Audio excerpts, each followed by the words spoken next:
CM Revanth రెడ్డిపై BRS working president KTR తీవ్ర స్థాయిలో విరుచుకుపడ్డారు. కేసీఆర్ నిర్వహించిన ఒక్క ప్రెస్ మీట్తోనే రేవంత్ రెడ్డికి ముచ్చెముటలు పట్టాయని, అలాంటిది ఆయన అసెంబ్లీకి వస్తే రేవంత్ గుండె ఆగి చనిపోతాడని సంచలన వ్యాఖ్యలు చేశారు. మా అయ్య మొగోడు, తెలంగాణ తెచ్చిన మగాడు, ఆయన పేరు నేను బరాబర్ చెప్పుకుంటా అని కేటీఆర్ అన్నారు. తాను గుంటూరులో ఇంటర్ చదివితే రేవంత్ రెడ్డికి వచ్చిన నొప్పేంటి అని ప్రశ్నించారు.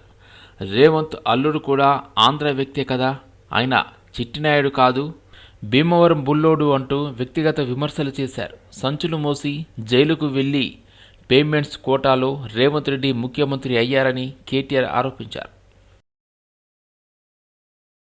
చాలా మంది చదువు కోసమో ఉద్యోగం కోసమో వేరే దేశాలకు పోతారు, అమెరికా పోతారు, లండన్ పోతారు, ఆస్ట్రేలియా పోతారు, ఇంకొకడికి పోతారు.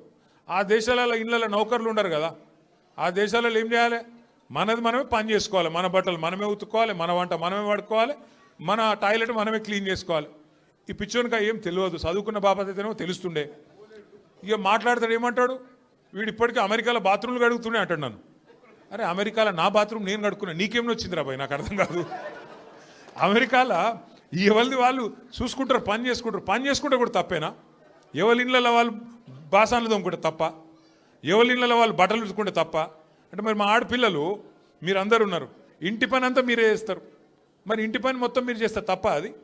అట్లా మేము కూడా చదువుకున్నప్పుడు అమెరికాలో ఇంట్లో ఎవడుంటాడు? మరి ఎవరి పనాలు చేసుకోవాలి, ఎవరి గిన్నెలాలు దోముకోవాలి, ఎవరి బట్టలాలు ఉతుక్కోవాలి, ఎవరి టాయిలెట్లు క్లీన్ చేసుకోవాలి, తప్పేమున్నది అలా? దాన్ని పట్టుకొని టాయిలెట్లు క్లీన్ చేసేటోడు నీ లెక్క సంచులు మోయలే, నీ లెక్క దొంగ పనులు అయితే నేను చేయలే. ఇంకొక మాట ఏమంటాడు, నేనట మా అయ్య పేరు చెప్పుకొని బతుకుతున్నా అంట. అవు మా అయ్య గొప్పోడు, మా అయ్య తెలంగాణ తెచ్చిన మొగోడు మొనగాడు, బరాబర్ చెప్పుకుంటాను. తప్పేమున్నది? మా అయ్య పేరు నేను కాకపోతే ఎవడు చెప్పుకుంటాడు, నాకు అర్థం కాదు. మా అయ్య మొగోడు మొనగాడు తెలంగాణ తెచ్చినోడు, బరాబర్ చెప్తా. మరి నేనేమంటున్నా, నువ్వు సకటి పనులు చేస్తే నీ పిల్లలు కూడా నీ పేరు చెప్పుకుంటారు. నువ్వు లుచ్చ పనులు చేసినావు అనుకో, నీ మన్మడు కూడా నీ పేరు చెప్పుడే గాలంగా మన్మని అని చెప్పుకోడు. మంచి పనులు చేయి, నీ పేరు కూడా చెప్పుకుంటారు. నీలాగా దొంగలకు సద్దులు కట్టుడు, బ్యాగులు మోసుడు, వాళ్ళ సంకల్ నాకుడు, ఢిల్లీకి పేమెంట్ కోటాలో పైసలు చంచుడు, గవి మాతో కావు. కొట్లాడతాం, మొగాలలాగా కొట్లాడతాం, మునగాలలాగానే బతుకుతాం, తెలంగాణ పౌరుషంతో బతుకుతాం. నీలాగా బతుకం, ఢిల్లీకి గులాములక్క మాత్రం బతుకం. ఢిల్లీకి సంచులు మోసుకుంటా, ఢిల్లీలో పోయి బీజేపీలతో రాసుకొని పోసుకొని తిరుక్కుంటా, జడ్జీల కాళ్ళు పట్టుకుంటా, అయ్యో నన్ను కేసుల లోపల నువ్వుకుర్రి అని చెప్పి డైవులు కొట్టుకుంటా గా బతుకు అవసరం లేదు. గోపా స్వర్ణోత్సవాల సంబరాల్లో టీపీసీసీ అధ్యక్షులు మహేష్ కుమార్ గౌడ్ పాల్గొన్నారు. ఈ కార్యక్రమం ఘనంగా జరిగింది. గోపా స్వర్ణోత్సవాల సందర్భంగా నిర్వహించిన వేడుకల్లో టీపీసీసీ అధ్యక్షులు మహేష్ కుమార్ గౌడ్ పాల్గొన్నారు. ఈ సందర్భంగా గోపా చరిత్ర, సాధించిన విజయాలను ఆయన కొనియాడారు. వివిధ సాంస్కృతిక కార్యక్రమాలు, ఉత్సవ వాతావరణంలో స్వర్ణోత్సవాల్లో వేడుకలు నిర్వహించారు. పార్టీ నాయకులు, కార్యకర్తలు, స్థానిక ప్రజాప్రతినిధులు పెద్ద సంఖ్యలో అభిమానులు కార్యక్రమానికి హాజరయ్యారు. ఈ సందర్భంగా మాట్లాడిన మహేష్ కుమార్ గౌడ్, గోపా అభివృద్ధికి కాంగ్రెస్ పార్టీ ఎప్పుడు కట్టుబడి ఉంటుందని తెలిపారు. ప్రజలతో కలిసి ముందుకు సాగడమే తమ లక్ష్యమని పేర్కొన్నారు. 15 మంది గ్రూప్ 1 ఆఫీసర్ సెలెక్ట్ అయ్యారండి. మన దాంట్లో ఎంతమంది సెలెక్ట్ అయ్యారు చూడండి, వాళ్ళకు ఒక సన్మానం. అదేవిధంగా 11 మెంబర్స్కి పిలిచి ఒక సన్మానం చేయండి, ఉత్సాహం ఉంటుంది వాళ్ళకి. సర్పంచులు చాలా చోట్ల మన వాళ్ళు గెలుచుకుంటూ వచ్చారు, వాళ్ళని ఒకసారి పిలవండి, ఒక సన్మానం చేయండి, వాళ్ళకు కూడా ఉత్సాహం ఇచ్చే అవకాశం ఉంటుంది. కాబట్టి ఆ దశగా ప్రయత్నం చేయాలని గోపా భవిష్యత్ విషయంలో కట్టుబడి ఉంటాం, పనిచేస్తాం. అదే నిధి ప్లాన్ చేయండి, నేను 10 లక్షల సొంతంగా మీకు ఇస్తాను, నిధి రూపకల్పన చేయండి అనే మాట కూడా ఈ సందర్భం ఉండజేస్తూ, పెద్దలు చాలా మంది ఉన్నారు. నేను 10 ఇస్తే 20, 50 కోట్లు ఇచ్చే వాళ్ళు చాలా మంది ఉన్నారు. నేను ఇది ఒక అంకురార్పణ మాత్రమే చేస్తూ ఉన్నాను, ఒక ఇనిషియేషన్ చేస్తూ ఉన్నాను, ఒక ప్రారంభం చేస్తూ ఉన్నాను. కోట్ల రూపాయలు ఇచ్చేటటువంటి సామర్థ్యం కలిగిన సంపన్నులు, గౌడకులు చాలా మంది ఉన్నారు. వారితో తయారు చేసి దాని ఒక డిపాజిట్ రూపంలో చేయగలిగితే మనం కింది స్థాయి చిన్నపిల్లలు ఆదుకునే అవకాశం ఉంటుంది. అందుకే నేను ఇనిషియేట్ చేశాను అనేదాకా భావించద్దు. తప్పకుండా భవిష్యత్తులో గోపా ఇంకా స్ట్రాంగ్గా నిర్మాణం చేయండి. సాయం నేతృత్వంలో జరుగుతున్నటువంటి మా శ్రీనివాస్ గౌడ్ నేతృత్వం జరుగుతున్నటువంటి కార్యక్రమాలు అభినందనీయం. భవిష్యత్తులో జిల్లాల వారు కూడా ప్రాక్టీస్ చేయండి, సోషల్ యాక్టివిటీ చేయండి, సోషల్ అవేర్నెస్ తీసుకురండి. దాంట్లో మేమంతా కూడా కొన్నటి పెద్దలు శ్రీనివాస్ గౌడ్ గారు కానీ, జస్టిస్ ఈశ్వరయ్య గారు కానీ, స్వామి అన్న కానీ అందరం కూడా భాగస్వాములు అవుతాం. పొన్నం ప్రభాకర్ రావాల్సి ఉండే, కరీంనగర్లో కార్యక్రమం ఉందని రాలేకపోయాడు. శ్రీకాంత్ వచ్చాడు, వెంకటస్వామి గారు ఉన్నారు. అందరం కలిసి దీన్ని ఇంకా స్ట్రెంథన్ చేస్తామనే మాట చెప్తూ మేము నూతనంగా ఏర్పడిన జీహెచ్ఎంసీ రాజేంద్రనగర్ జోన్ కార్యాలయంలో జోనల్ కమిషనర్గా అనురాగ్ జయంతి అధికారికంగా బాధ్యతలు స్వీకరించారు. నూతనంగా ఏర్పాటు చేసిన జీహెచ్ఎంసీ రాజేంద్రనగర్ జోన్ కార్యాలయంలో జోనల్ కమిషనర్గా అనురాగ్ జయంతి ఈరోజు అధికారికంగా బాధ్యతలు చేపట్టారు. ఈ సందర్భంగా వేద పండితులు పూర్ణ కుంభంతో స్వాగతం పలికారు. ఈ కార్యక్రమంలో డిప్యూటీ కమిషనర్లు సుమన్ రావు, సురేందర్ రెడ్డి పాల్గొన్నారు.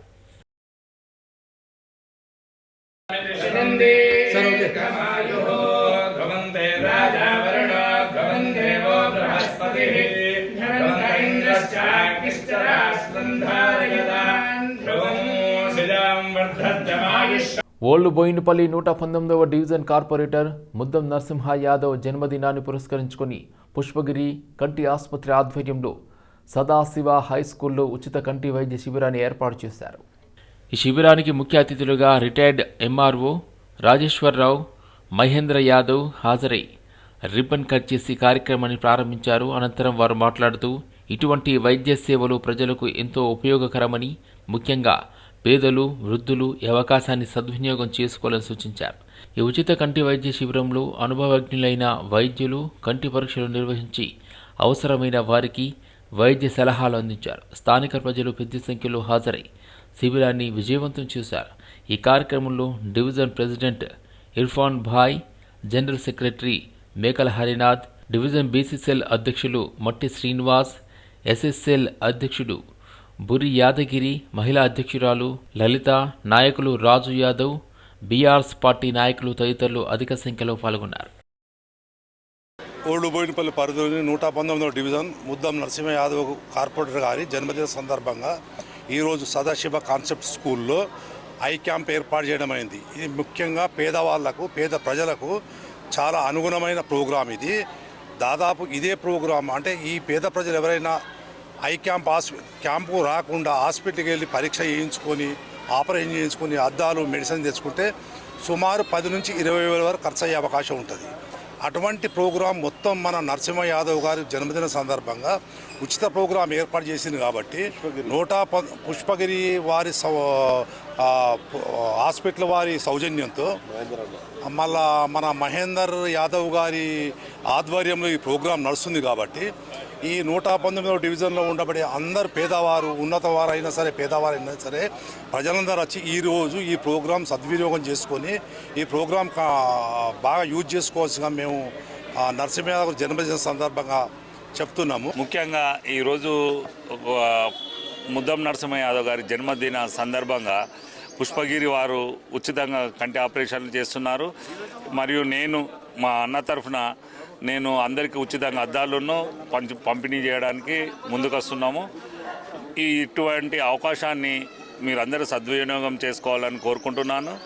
ఇంత మంచి అవకాశాన్ని అన్న పుట్టినరోజు సందర్భంగా ఉంది కాబట్టి దేవుడు ఆరోగ్యము, ఐశ్వర్యాలు ఇంకా అభివృద్ధి కావాలని కోరుకుంటున్నాను.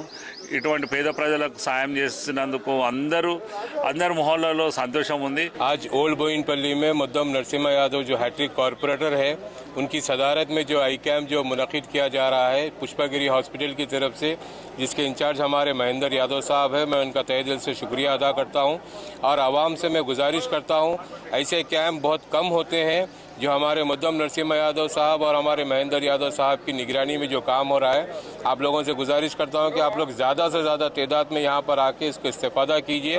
जैसा कि यहाँ पे आई चेकअप के साथ साथ 10 से 20 हज़ार 30 हज़ार के अगर कोई ऑपरेशंस भी है तो फ्री में यहाँ पे करा रहे हैं. సీఎం రేవంత్ రెడ్డిపై బీఆర్ఎస్ నేత కేటీఆర్ చేసిన వ్యాఖ్యలకు fisheries corporation chairman Mittu Sai Kumar స్పందించారు. కేటీఆర్ మతి భ్రమించి మాట్లాడుతున్నారంటూ వ్యాఖ్యానించారు. మైండ్ దొబ్బి అహంకారంతో మాట్లాడుతున్నారు అని చెప్పిన ఆయన ఎర్రగడ్డకు అతి దగ్గరలో కేటీఆర్ ఉన్నారన్నారు. మతి భ్రమించడం మాట్లాడుతున్న కల్లకుట్ల తారక రామారావు గారు, మీరు ఏదేదో చెప్పుతో కొడతాననిపిస్తుంది కదా. తెలంగాణ ప్రజలు మిమ్మల్ని చెప్పులతోనే కొట్టారు. అది మీరు మర్చిపోతున్నారు. మీ చెంప పైన చెల్లుమని చెప్పుతో కొట్టి 2023 డిసెంబర్ 3న మీ దగ్గర నుంచి అధికారాన్ని ప్రజాపాలన ముఖ్యమంత్రి రేవంత్ రెడ్డి గారికి ఇచ్చారు. అహంకారంతో మాట్లాడే కేటీఆర్ గారు, అహంకారంగా పుట్టినటువంటి వ్యవస్థకు వచ్చినటువంటి కేటీఆర్ గారు, మీరు మాట్లాడే ముందు మీ నోరు అదుపులో పొదుపులో పెట్టుకోండి. బూతు మాట్లాడే ముందు, బూతుగా అనిపించే మాటలు అనే ముందు ఒక మాట చెప్తున్నా మీకు వినండి. పొద్దున్న లేవగానే మీ పని ఏందండి? రేవంత్ రెడ్డి గారిని తిట్టడము, కాంగ్రెస్ పార్టీని తిట్టడము. కేటీఆర్కి మతి భ్రమించి మైండ్ దుబ్బి ఎర్రగడ్డకు దగ్గరలో ఉన్నాడు.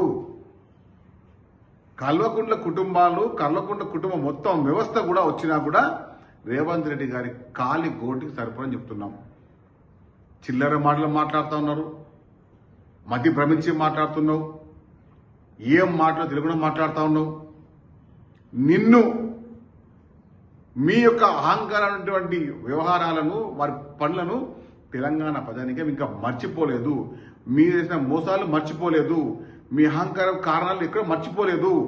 తెలంగాణ ప్రజలు కల్వకుంట్ల కుటుంబాన్ని, బీఆర్ఎస్ పార్టీని చెప్పుతో కొట్టిరు. 2 చెంపలు వాయించే విధంగా మిమ్మల్ని చెప్పులతో కొట్టి తెలంగాణ ప్రజలు మిమ్మల్ని తరిమి కొట్టిరని చెప్పి మర్చిపోకండి. ఖబర్దార్ కేటీఆర్ గారు, మీ యొక్క స్థాయి దగ్గర మాట్లాడండి. ముఖ్యమంత్రి రేవంత్ రెడ్డి గారి కాలి గోటికి సరిపోవు. ఎందుకంటే చిల్లరగా మాట్లాడుతున్నావు. నీ స్థాయి తగ్గట్టు మాట్లాడు, ఎంతకు మించి అంతే మాట్లాడు. బీఆర్ఎస్ నేత కేటీఆర్ వ్యాఖ్యలకు కాంగ్రెస్ ఎమ్మెల్సీ బల్మూరి వెంకట్ కౌంటర్ ఇచ్చారు. ముఖ్యమంత్రిపై అనుచిత వ్యాఖ్యలు చేస్తే ఊరుకునేదే లేదని, ప్రజలే కేటీఆర్కు చెప్పుతో సమాధానం చెబుతారని స్పష్టం చేశారు. అరే కేటీఆర్, తెలంగాణ ప్రజలు నీకు సిగ్గు చెప్పినాక కూడా, చెప్పుతోటి కొట్టినా కూడా నీకు సిగ్గు లేకుండా ఉద్దేశపూర్వకంగా ముఖ్యమంత్రి గారి పైన నోటికి వచ్చినట్టు మాట్లాడుతున్నావు. నిజంగా నీకు మీ అయ్యకి సిగ్గు శరం ఉంటే, తెలంగాణ ప్రజల పట్ల చిత్తశుద్ధి ఉంటే, 10 ఏళ్ళు మీరు పరిపాలించినప్పుడు తెలంగాణ రాష్ట్రానికి ఏం చేసిర్రో అది చెప్పకపోగా, మీరు చెయ్యని పనులు ఈరోజు ముఖ్యమంత్రి గారు చేస్తుంటే అది జీర్ణించుకోలేక, తట్టుకోలేక ముఖ్యమంత్రి గారిని ఉద్దేశించి దూషిస్తున్నావు. ఆంధ్రప్రదేశ్ గురించి ఏ రోజు కూడా ముఖ్యమంత్రి గారు తప్పు మాట్లాడలే. గుంటూరులో చదువుకొని, అమెరికాలో చదువుకొని తెలంగాణ రాష్ట్ర ప్రజల సమస్యల పైన, తెలంగాణ రాష్ట్రం పట్ల నీకు చిత్తశుద్ధి లేదని మాట్లాడినారు. నువ్వు సోయి లేకుండా బీఆర్ఎస్ పార్టీని ఆంధ్రప్రదేశ్ లో పెట్టినప్పుడు, బీఆర్ఎస్ పార్టీ అక్కడ ఏదైతే రాజకీయ లబ్ధి కోసము నన్ను ఆంధ్రప్రదేశ్ ప్రజలు భీమవరంలో పోటీ చేయమంటారు అని చెప్పి నువ్వే ఒక ప్రసంగంలో మాట్లాడినావు. ఈరోజు సిగ్గు లేకుండా ముఖ్యమంత్రి గారి వ్యక్తిగత జీవితం గురించి, ముఖ్యమంత్రి గారి యొక్క చరిత్ర గురించి మాట్లాడుతున్న నీది మీ అయ్య చరిత్ర ఏంద్రా నాయన? మీ కె చంద్రశేఖర్ రావు అలియాస్ దుబాయ్ శేఖర్, మీ అయ్యకి దుబాయ్ శేఖర్ అనే పేరు ఎందుకు వచ్చింది? ఈ రోజు కూడా గూగుల్లో దుబాయ్ శేఖర్ అని కొడితే pet name, nick name of K Chandrashekar Rao అని వస్తుంది. మరి ఆ రోజు దొంగ పాస్పోర్ట్ల పైన మీ అయ్య చేసిన ఘనకార్యం ఏంటి? అవన్నీ మర్చిపోయినావా? గతాన్ని మర్చిపోయి ఉద్దేశించి నువ్వు మాట్లాడుతున్నావు. ఏదైతే కుటుంబాల గురించి మాట్లాడితే, గతంలో అడ్డగోలుగా డ్రగ్స్ ని వినియోగించి తెలంగాణ రాష్ట్రంలో డ్రగ్స్ ని అడ్డగోలుగా సరఫరా చేసిన ఒక చరిత్ర నీది. ఈరోజు సిగ్గు లేకుండా ముఖ్యమంత్రి గారి గురించి మాట్లాడుతున్నావు. నువ్వు తెలంగాణ ప్రజలు నిన్ను, మీ అయ్యని ఇద్దరిని కూడా చెప్పులు అరిగేటట్టు కొట్టిరు. అయినా కూడా సిగ్గు లేకుండా ఈరోజు బయటికి వచ్చి మళ్ళేదో నీతివంతులు లెక్క, సత్యహరిశ్చంద్రులు లెక్క మాట్లాడుతున్నావు. నిజంగా నీకు సిగ్గు ఉంటే జూబ్లీహిల్స్ ఉప ఎన్నికల్లో కానీ, సర్పంచ్ ఎన్నికల్లో కానీ నువ్వు పార్టీ వర్కింగ్ ప్రెసిడెంట్ గా అన్ఫిట్ అని చెప్పని ఈరోజు నీ సొంత పార్టీ కార్యకర్తలు మాట్లాడుతారు. స్వయంగా నీ చెల్లెని నువ్వు దయ్యం అని చెప్పి సంబోధిస్తుంది. సొంత చెల్లెకి సమాధానం చెప్పుకునే ఒక ధైర్యం లేదా? అడిగే ప్రశ్నలకి సమాధానం చెప్పే సిగ్గు లేదు. ఈ రోజు నువ్వు వచ్చి తెలంగాణ రాష్ట్ర ముఖ్యమంత్రి గురించి మాట్లాడుతావా?